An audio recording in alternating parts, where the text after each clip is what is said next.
Assalamualaikum warahmatullahi wabarakatuh. A'udzu billahi minasyaitonir rajim. Bismillah, alhamdulillah, wassalatu wassalamu ala Rasulillah wa ala alihi wa sahbihi wa man walah. Rabbi shrah li sadri wa yassir li amri wa hlul 'uqdatan min lisani yafqahu qawli. Allahumma hdi qalbi wa saddid lisani bihaqqi sayyidina Muhammad sallallahu alaihi wasallam. Kita menggunakan terjemahan kitab Al-Qawlut Tam fi Ahkamil Ma'mumi wal Imam, yang diterjemahkan oleh Syekh Al-Marhum Syekh Zakaria Ahmad Wan Besar, bekas ahli Majlis Fatwa Negeri Kedah Darul Aman. Kita sampai pada muka surat 17. Sebelum tu minta maaf banyak pada semua penonton di media sosial, sebab kita cuti sebanyak berapa hari Ji? 5 hari sebab tak sihat, dan selepas sihat jadi sibuk lah. Biasalah kerja beberapa hari tu jadi sibuk, syarat dan sebagainya. Kita nak belajar untuk memastikan amalan kita diterima oleh pemilik alam ini, iaitulah Allah Jalla Jalaluh Subhanahu wa ta'ala. Dan kita nak belajar berdasarkan apa yang difahami oleh para ulama yang besar, yang mana mazhab Syafi'i ini juga terkenal dengan satu mazhab yang 60% daripada para muhaddis adalah di kalangan ulama-ulama Asy-Syafi'iyah. Jadi mazhab ini sangat terjaga, mazhab ini sangat berteraskan kepada Al-Quran dan As-Sunnah, seperti juga mazhab-mazhab lain. Dan tujuan lain untuk kita belajar ialah supaya kita rasa seronok dengan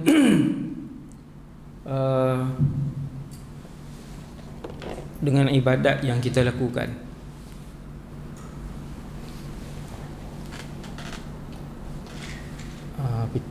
Kak saya ikon belakang kan tekan.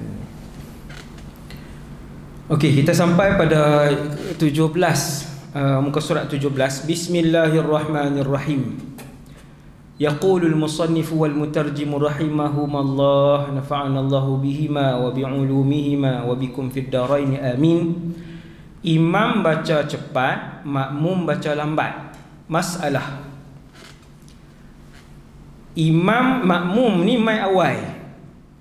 Makmum ni bukan masbuk. Makmum masbuk, makmum yang main lambat.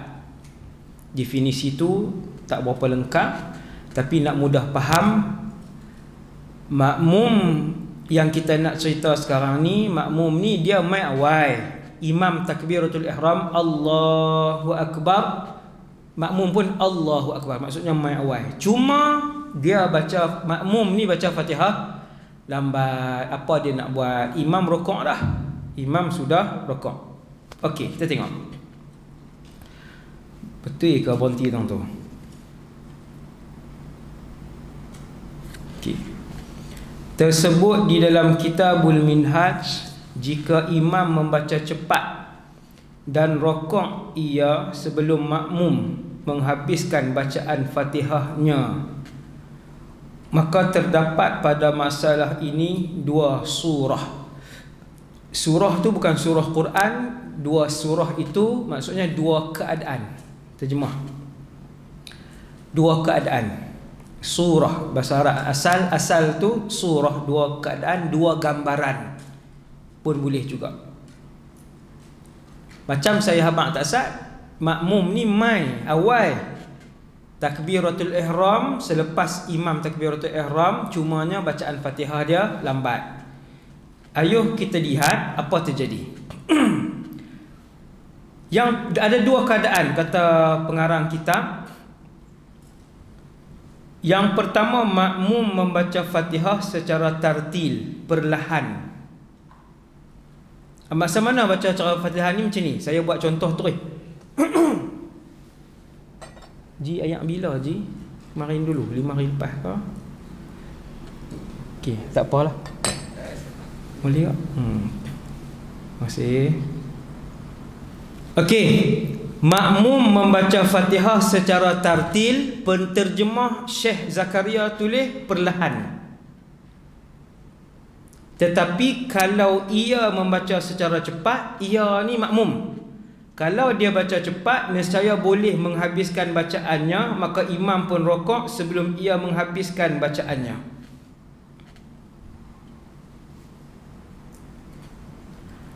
Cerita dia, makmum ni dia baca macam ni.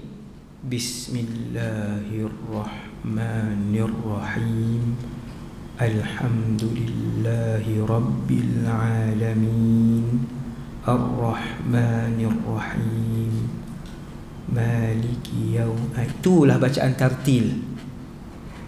Itu bacaan tartil. Makmum ni dia main awal, dia makmum muwafiq, tapi disebabkan bacaan dia ihdinas siratal mustaqim, dia baca macam tu, tartil. Imam baca apa? Bismillahirrahmanirrahim. Inna a'tainakal kautsar. Dan tak tadi ni? Hadu ar-rahman. Tak dan lah. Dah lah kawanu al-kautsar. Rakaat kedua qul huwallah. Nah. Okey, jadi dia ni nak buat macam mana? Si makmum ni. Penting ni, no? Ramai kita. Okey, kemudian kalau makmum tadi, kalau dia baca laju sikit ni macam ni. Ni minum ayam bukan laju. Bismillah. Alhamdulillah. Alhamdulillah. Kalau makmum yang sama tadi ni bukan dia sakit pun, dia memang saja dia suka baca dengan tertib macam tu. Dia memang sengaja baca tartil dan tertib begitu. Kalau dia laju boleh tak ada masalah, dia boleh baca laju. Bismillahirrahmanirrahim. Alhamdulillahi Rabbil Alamin. Ar-Rahmanir-Rahim. Maliki yaumiddin. Iyyaka na'budu wa iyyaka nasta'in. Ihdinas siratal mustaqim. Siratal ladzina an'amta 'alaihim ghairil maghdubi 'alaihim waladdallin. Boleh? Dia tak ada sakit apa. Maka pengarang bagi tahu makmum tadi dia baca secara tartil, maka dia tak sempat nak rokok dengan imam. Seandainya orang yang sama, makmum yang sama baca lebih laju sedikit, dia sempat rokok dengan imam. Apa dia nak buat? Makmum ni apa dia nak buat? Kita tengok gambaran kedua. Ni siapa boleh faham gambaran pertama tadi? Alhamdulillah. Syukur pada Allah bagi faham. No? Fafahamnaha Sulaiman. Kata Allah, kami yang bagi Sulaiman faham. Faham ni makhluk, Allah pilih untuk bagi pada orang yang Allah nak. Sebab tu Rabbi zidna ilman nafi'an warzuqna fahma. Rabbana zidna ilman nafi'an warzuqna fahma. Wahai Allah, bagilah ilmu yang bermanfaat dan berikanlah kepada kami kefahaman. Dah selesai. Tu iklan sikit. Kita tengok ke gambaran yang kedua. Makmum membaca Fatihah lambat dari semula jadi, asal kejadian. Apa maksud semula jadi asal kejadian? Memang dia kalau kita gempak pun dia baca macam ni. Bismillahirrahmanirrahim. Cepat sikit. Alhamdulillahi Rabbil Alamin. Gempaklah dia berapa kali pun dia duduk Ar-Rahmanir-Rahim. Habis mayang dia akan tanya, kenapa? Dia memang lambat. Batuk pun kan? Hak ni orang panggil semula jadi. Dia berjalan lambat, dia baca Fatihah lambat duk. Okey, dah selesai. Makmum membaca Fatihah lambat dari semula jadi, asal kejadian. Dah habis. Tadi gambaran pertama, makmum tu hak pertama tadi, makmum ni boleh baca secara perlahan, dan kalau orang kata baca cepat sikit, dia boleh baca cepat, tak ada masalah. Makmum yang kedua memang lambat, marah ke macam mana ke, dia memang baca lambat, dia memang macam tu. Okey, apa nak buat? maka kedua-dua surah ini, kedua-dua keadaan ini hendaklah makmum habiskan bacaan Fatihahnya. Dua-dua orang tadi, masalah pertama dan masalah kedua sama aja. Habiskan bacaan Fatihahnya. Dah habis, cukup lah. Faham yang tu cukup. Makmum yang memang baca lambat, asal kejadian memang dia baca lambat, tabiat semula jadi dia macam tu, maka habiskan Fatihah kalau imam dah rakaat. Dan yang kedua, makmum yang dia sengaja baca tartil, tak dosa. Dia bukannya lupa. Dia boleh baca laju, tetapi dia sengaja baca tartil, baca yang elok. Bismillahirrahmanirrahim. Alhamdulillahi rabbil alamin. Ar-Rahmanir-Rahim. Tak berdosa. Dua-dua keadaan ini. Kedua-dua keadaan ini hendaklah makmum habiskan bacaan Fatihahnya. No? Faham yang tu dah cukup. Ni hak bawah ni kalau siapa tak faham lagi, tak payah risau. Dia punya loop dia punya asas dia yang atas tadi. Habis. Ni kan saya nak baca di bawah nah. Biasalah hak bawah ni dia pusing dia Kerana kalau kita katakan makmum itu boleh memotong bacaan Fatihahnya. Kalau kita kata makmum tadi, dua-dua orang tadi, hak pertama dengan hak kedua tadi, boleh skip Fatihah, itu memotong. Skip ni tak baca. Kalau kita kata makmum itu boleh memotong bacaan Fatihahnya dan terus rokok bersama imam, nescaya membawa makmum itu tertinggal daripada membaca Fatihahnya pada semua rakaat sembahyangnya kerana lambat bacaannya dan cepat bacaan imamnya. Kalau kita kata macam ni, Tuan Guru Pengarang kata, kalau kita kata siapa yang baca Fatihah lambat, gambaran pertama, gambaran kedua tadi, tak apa, terus rokok. Tok Guru kata kalau kita jawab macam tu, maka akan menghasilkan keputusan seorang makmum yang mai awal takbir apa semua tapi tak baca Fatihah apa. Sebab bacaan dia lambat. Tiap-tiap hari dia akan baca lambat macam tu. Dan tiap-tiap hari dia tak akan baca Fatihah, terus rokok, terus rokok, terus rokok. Menghasilkan satu orang yang takkan baca Fatihah. Okey. Ustaz baca sekali lagi. Kerana kalau kita katakan makmum itu boleh memotong bacaan Fatihahnya, skip dan terus rokok bersama imam, nescaya membawa makmum itu. Membawa ni maksudnya hasil dia tertinggal daripada membaca Fatihahnya pada semua rakaat sembahyang. Betul tak? Kerana lambat bacaannya dan cepat bacaan imamnya, maka wajiblah bahawa makmum itu takhalluf. Ia tu makmum, maka wajiblah makmum itu lambat daripada imamnya pada tiap-tiap rakaat untuk menghabiskan bacaan Fatihahnya. Maka makmum tadi ni dibenarkan untuk habiskan Fatihah. Makmum yang muwafiq, yang mai awal, muwafiq dia mai awal, dia boleh takhalluf, maksudnya boleh terlambat. Dia habiskan Fatihah kemudian baru rukuk. Dan apabila selesai ia daripada membaca Fatihah, hendaklah ia rukuk dengan sendirinya dan i'tidal dan sujud hingga ia mendapat imam di mana sahaja ada imam. Di mana sahaja ada ia. Ia tu apa? Ada imam. Macam mana ni? Macam ni. Kalau dia baca lambat, ulama Syafi'i kata habiskan Fatihah, sebab dia main daripada awal tadi. Dia muafiq kan? Dia main awal. Imam dah rokok, dia ihdinas siratal mustaqim. Imam i'tidal, siratal ladzina an'amta. I'tidal. Imam sujud, waladdallin. Amin. Imam sujud. Okey, makmum ni nak buat apa? Jawapan dia rokok sendirian, dia i'tidal sendirian, dan dia dapatkan imam di mana sahaja ada imam, di mana sahaja ada ia. Ustaz baca sekali lagi. Dan apabila selesai ia daripada membaca Fatihah, siapa dia ni? Makmum hak baca lambat, bukan mai lambat. Ni makmum ni cerita makmum mai awal tapi baca lambat. Dan apabila selesai ia daripada membaca Fatihah, hendaklah ia rokok dengan sendirinya dan i'tidal dengan sendirinya dan sujud hingga ia mendapat imam di mana sahaja ada imam. Kalau imam tengah sujud yang pertama, dia ligan imam sampai sujud. Kalau imam duduk antara dua sujud, dia ligan imam sampai duduk antara dua sujud. Tapi bukan terus sujud. Dia rokok sendiri, dia i'tidal seorang diri, dia sujud seorang diri, kemudian dia duduk antara dua sujud dengan imam.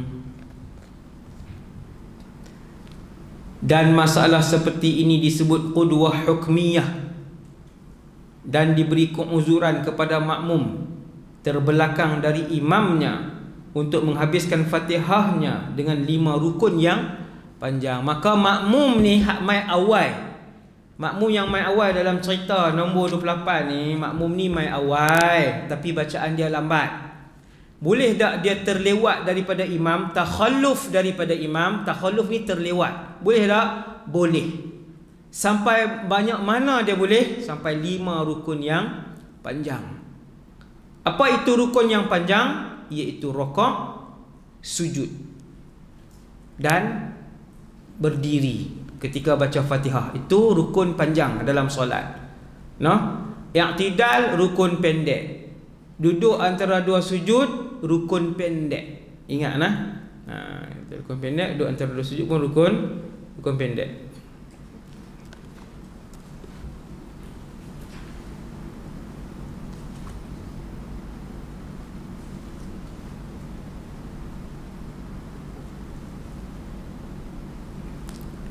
Okey, masalah yang ke-29. Masalah ke-29 ini masalah yang jarang berlaku. Saya cerita dulu kat tuan-tuan, iaitu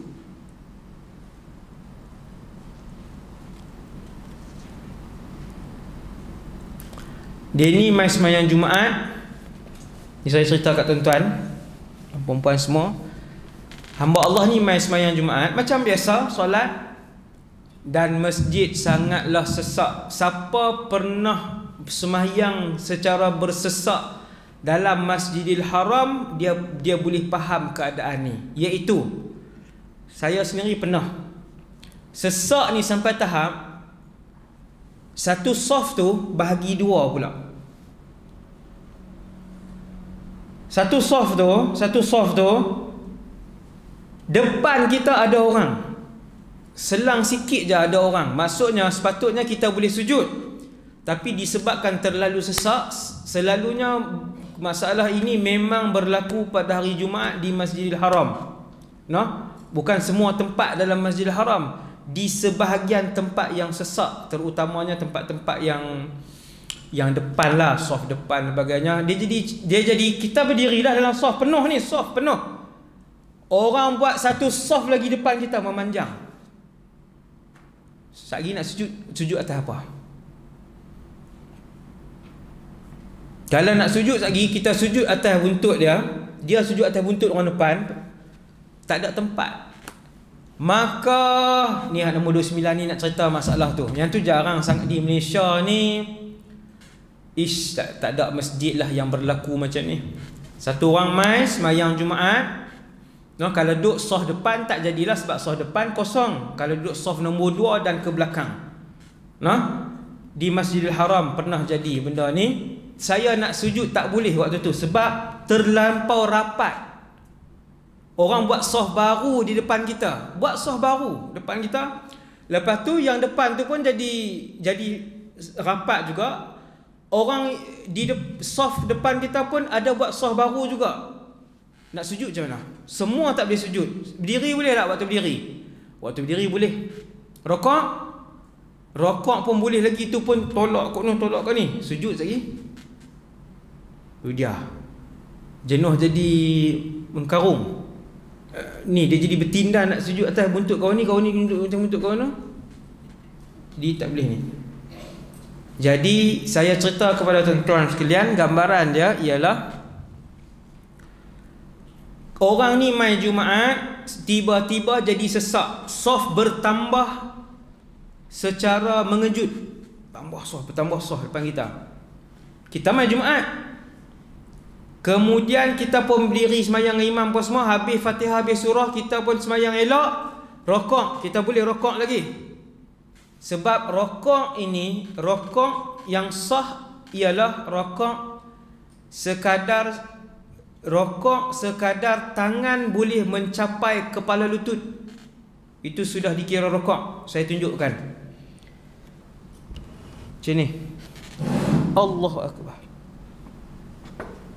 Sini ya. Tengok saya turun sikit saja. Yang ni tangan tak boleh pegang kepala lutut. Ni tera ni, tangan tak boleh pegang kepala lutut macam ni. Sikit lagi tunduk. Sikit. Tera ni pun boleh dah. Sikit saja saya rokok, tunduk sikit. Ni tera ni tangan dah boleh pegang. Tangan dah boleh pegang kepala lutut. Apabila tangan sudah boleh mencapai kepala lutut, maka itu sudah dikira rokok. Tak perlu sampai bawah. Tak perlu sampai bawah macam tu. Jadi dekat ni pun dah boleh dah. Dekat ni pun dah boleh. Jadi bila okey habis. Apabila masjid sesak, terlampau sesak, ada soh baru wujud di tengah-tengah tempat sujud kita, ada soh baru wujud sampai ujung sana. Rokok boleh selalunya. Rokok kita boleh turun, lepas tu i'tidal, lepas tu sujud. Pasang. Nak sujud macam mana? Kan? Maka imam, tok guru pun kata, kalau tak boleh sujud, kita duduk tunggu macam tu sampai imam naik balik. Sampai imam naik balik, kan? Kita nak buat macam mana? Okay, kita tengok apa yang berlaku. Yang ni jaranglah di Malaysia, insya-Allah tak ada lah. Tak faham pun tak apa. 29 ni. Kalau faham, alhamdulillah. Masalah kesesakan yang mengganggukan pada semayang Jumaat atau yang lain, tak kira lah. Dia ni bukan contoh Jumaat saja. Kalau yang semayang lain pun tak kisahlah kan. Kalau berlaku dalam solat lain, sama lah dia punya hukum dia. Surah masalah ini ialah, gambaran masalah ini ialah, surah ni keadaan ataupun gambaran daripada surah. Gambaran masalah ini ialah makmum yang masbuk mendapat imam sedang rokok pada rakaat yang pertama. Makmum ni masbuk, dia mendapat imam sedang rokok pada rakaat yang pertama. Makmum ni mayang Jumaat, dia main masbuk, tapi dia dan tak rokok. Dia dan tak rokok dengan imam dan rakaat pertama. Atau ia mendapat sedikit masa bersama imam dan ia sempat membaca padanya sebahagian daripada Fatihah, kemudian ia rokok bersama imam. Tak kira lah, makmum ni dia main lambat, dia dan baca 2 ayat je Fatihah, ataupun dia main lambat, tak dan baca langsung tak dan baca langsung Fatihah, dia dan rokok dengan imam. Tak kisah dua keadaan ni. Kemudian bila imam rokok, dia pun rokok bersama imam dan i'tidal ia. Kemudian berlaku kesesakan pada sujud. Ni dia, ni kesesakan ni. Berlaku kesesakan ni, macam mana nak taswir masalah, macam mana nak gambarkan masalah tu, iaitu yang saya cerita tadi ni. Wujudnya soft baru di tengah-tengah tempat sujud kita, ada soft baru. Dah lah depan tu ada soft dah, soft asal depan kita. Tengah-tengah tu dia buat soft baru. Yang ni akan jadi ketika masjid sangat sesak. Okey dah. Bila nak sujud, berlaku kesesakan pada sujud, maka ia tidak dapat menyelesaikan sujudnya kerana kesesakan. Dia ni makmum lambat ni, makmum masbuk ni, tak dan habis Fatihah, tapi dia sempat rokok dengan imam, kemudian i'tidal, lepas tu nak sujud tak boleh. Hingga imam rokok pada rakaat yang kedua. Imam sampai dah sujud, duduk antara dua sujud, imam sujud yang kedua, imam bangkit. Dia ni, makmum ni, dia duduk buat apa? Duduk i'tidal situ. Dia rokok lagi tadi rakaat yang pertama. Dia rokok lagi? Rokok dah. Dia duduk i'tidal lagi sampai imam rokok pula kali yang kedua. Apa dia nak buat? Yang ni kalau tuan-tuan tak faham pun tak ada masalah sangat, sebab sangat-sangat jarang berlaku. Tapi kalau berlaku, kita boleh ingat. Apabila imam rokok rakaat yang kedua, dia masih lagi i'tidal. Dia i'tidal rakaat berapa? Cuba tuan-tuan jawab tak? Dia i'tidal rakaat pertama. Maka hendaklah ia terus rokok serta imam. Dia kena rokok sekali dengan imam. Apa maksud serta imam? Dia kena rokok sekali dengan imam. Maksudnya, soalan kalau siapa faham, dia boleh jawab, dia faham. Maksudnya imam rokok rakaat berapa waktu tu? Rakaat kedua. Makmum rokok rakaat pertama. Maka hendaklah ia makmum terus rokok sertanya, dan gugurlah wajib membaca Fatihah daripadanya. Maksudnya tadi rakaat pertama makmum tu dapat tak? Dapat, dia dan rokok dengan imam. Ni rakaat kedua pula. Kata fuqaha Syafi'iyah, dia terus rokok bersama dengan imam. Fatihah baca tak? Tak baca, dia tak baca. Dan gugurlah wajib membaca Fatihah daripada makmum itu. Demikian jua jika makmum dapat membaca sebahagian daripada Fatihah dan kemudian imam pun rokok, maka hendaklah ia putuskan berhenti daripada membaca Fatihahnya dan terus rokok mengikut imamnya. Maksudnya dia terus rokok ikut imam. Kemudian apa dia buat? Dan kita dapati makmum pada surah ini, keadaan ini seperti orang masbuk. Dan dengan ini difahamkan bahawa rakaat masbuk itu tidaklah terhenti pada rakaat pertama sahaja. Bahkan kadang-kadang berlaku pada rakaat kedua, yang ketiga atau yang keempat, dan tidak tasawur, tidak terlupa atau tergambar pada akal bahawa berlakunya masbuk pada dua rakaat berturut-turut, melainkan pada masalah ini. Jadi makmum ni dia boleh rokok juga rakaat kedua tadi, rokok ikut tu imam, dan dia dapat rakaat kedua tu. Subhanallah, memang pelik lah. Gambaran ni sangat pelik. Dia ikut tu imam, dia rokok, dia baca Fatihah tak? Tak juga. Lepas tu dia i'tidal sekali dengan imam, kemudian dia sujud. Lepas tu dia sujud dengan imam apa semua, dia ikut imam sampai habis solat. Jadi gambaran ni dia agak pelik lah. Okey, kita pun dah nak azan. Sekadar tu dulu, insya-Allah kita sambung nanti esok pada masalah yang ke-30. Wa sallallahu ala sayidina Muhammad wa ala alihi wasallam. Subhanakallahumma bihamdik, asyhadu an la ilaha illa anta, astaghfiruka wa atubu ilaik. Assalamualaikum warahmatullahi wabarakatuh.